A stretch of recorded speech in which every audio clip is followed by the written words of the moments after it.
Hello friends, welcome to Smile Talk paramedical channel.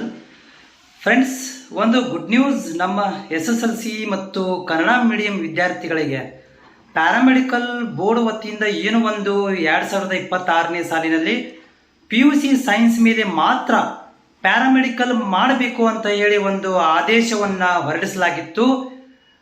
ಅದಕ್ಕೆ ಸಂಬಂಧಿಸಿದಂತೆ ನಾನು ಹಿಂದಿನ ಒಂದಷ್ಟು ವಿಡಿಯೋಗಳನ್ನು ಕೂಡ ನಿಮಗೆ ಮಾಡಿ ಶೇರ್ ಕೂಡ ಮಾಡಿದ್ದೆ.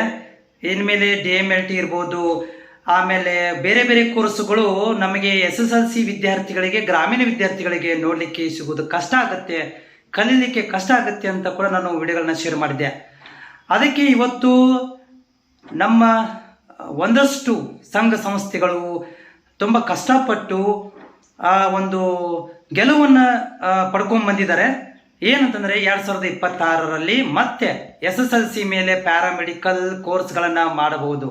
ಹೌದು, ಪ್ಯಾರಾಮೆಡಿಕಲ್ದಲ್ಲಿ DMLT ಕೋರ್ಸ್ಗಳನ್ನು, OT ಕೋರ್ಸ್ಗಳನ್ನು, ಡಯಾಲಿಸಿಸ್ಸು, ಎಕ್ಸ್ರೇ ಟೆಕ್ನಿಷಿಯನ್ ಕೋರ್ಸ್ಗಳನ್ನು 2026ರಲ್ಲಿ ಯಾರು ಇವಾಗ ನೀವು 10th ಮುಗಿಸಿದ್ದೀರಿ, 10th ಕೋರ್ಸ್ ಕಂಪ್ಲೀಟ್ ಆಗಿದೆ, ಆರ್ಟ್ಸ್ ಕಾಮರ್ಸ್ಗಳನ್ನು ಕಂಪ್ಲೀಟ್ ಮಾಡಿದ್ದೀರಿ, ನೀವೇನಾದರೂ paramedical course, lab technician, OT technician, x ray technician ಕೋರ್ಸ್ಗಳನ್ನು ಮಾಡಬೇಕು ಅಂತಂದರೆ 26ರಲ್ಲಿ ಅಡ್ಮಿಷನ್ಸ್ಗಳು ಆರಂಭವಾಗ್ತವೆ. ಅತಿ ಬೇಗನೆ ನಿಮ್ಗಳಿಗೆ ಏನಪ್ಪಾ ಅಂತಂದರೆ ಕಾಲೇಜುಗಳು ಓಪನ್ ಆಗ್ತವೆ. ಸೊ ಮೇ ಬಿ ನಿಮಗೆ ಇದೇ ವಾರದಲ್ಲಿ ನಿಮ್ಗಳಿಗೆ ಕಾಲೇಜುಗಳು ಓಪನ್ ಆಗ್ಬೋದು. ಅಡ್ಮಿಷನ್ಗೆ ಪ್ರೈವೇಟ್ ಕಾಲೇಜುಗಳ ಬಗ್ಗೆ ನಾನು ಹೇಳ್ತಾ ಇರುವಂಥದ್ದು, ಪ್ರೈವೇಟ್ ಕಾಲೇಜುಗಳಲ್ಲಿ ಇದೇ ವಾರದಿಂದ ಏನಾಗ್ಬೋದಪ್ಪ ಅಂದರೆ ಅಡ್ಮಿಷನ್ ಓಪನ್ ಆಗ್ಬೋದು.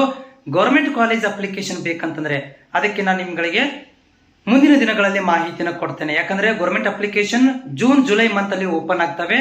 ಗೌರ್ಮೆಂಟ್ ಕಾಲೇಜು ಮತ್ತು ಪ್ರೈವೇಟ್ ಕಾಲೇಜುಗಳಲ್ಲಿ ನೀವು ಗೌರ್ಮೆಂಟ್ ಸೀಟು, ಗೌರ್ಮೆಂಟ್ ಫೀಸ್ ಒಳಗಡೆ, ಕಡಿಮೆ ಫೀಸ್ ಒಳಗಡೆ ಪ್ಯಾರಾಮೆಡಿಕಲ್ DMLT ಕೋರ್ಸ್ಗಳನ್ನು ಮಾಡಬೇಕಂತಂದರೆ ಅದಕ್ಕೆ ನಾನು ನಿಮಗೆ 1ನೇ ತಾರೀಕಿಂದ ಲೈವಲ್ಲಿ ಬರ್ತೇನೆ. ಅದಕ್ಕೆ ಬೇಕಾಗಿರುವಂಥ ಎಲ್ಲ ಮಾಹಿತಿಗಳನ್ನು ನಿಮ್ಗೆ ಒದಗಿಸಿಕೊಡ್ತೇನೆ. ಆದರೆ ಈ ಒಂದು ವಿಡಿಯೋ ಮಾಡಲಿಕ್ಕೆ ಒಂದೇ ಒಂದು ಕಾರಣ ಏನಂದರೆ, ಒಂದು ಗುಡ್ ನ್ಯೂಸ್ ಏನಂತಂದರೆ ಮತ್ತೆ ನಿಮಗೆ SSLC ಮೇಲೆ ಪ್ಯಾರಾಮೆಡಿಕಲ್ ಕೋರ್ಸ್ಗಳು ಓಪನ್ ಆಗ್ತಾ ಇದ್ದಾವೆ. SSLC ಮೇಲೆ ಪ್ಯಾರಾಮೆಡಿಕಲ್ ಎಲ್ಲ ಕೋರ್ಸ್ಗಳು ಓಪನ್ ಆಗ್ತಾ ಇದ್ದಾವೆ. ಇದು ಒಂದು ಗುಡ್ ನ್ಯೂಸ್. ನನಗೆ ಮಾಹಿತಿ ಸಿಕ್ಕಿರುವಂಥದ್ದು. ಆದೇಶ ಬರೋದೊಂದು ವೇಟ್ ಮಾಡ್ತಾ ಇದ್ದೇನೆ. ಆದೇಶ ಬಂದ ತಕ್ಷಣ ಅದನ್ನು ಕೂಡ ನಿಮ್ಮ ಜೊತೆಗೆ ನಾನು ಶೇರ್ ಮಾಡ್ತೇನೆ. Thank you so much.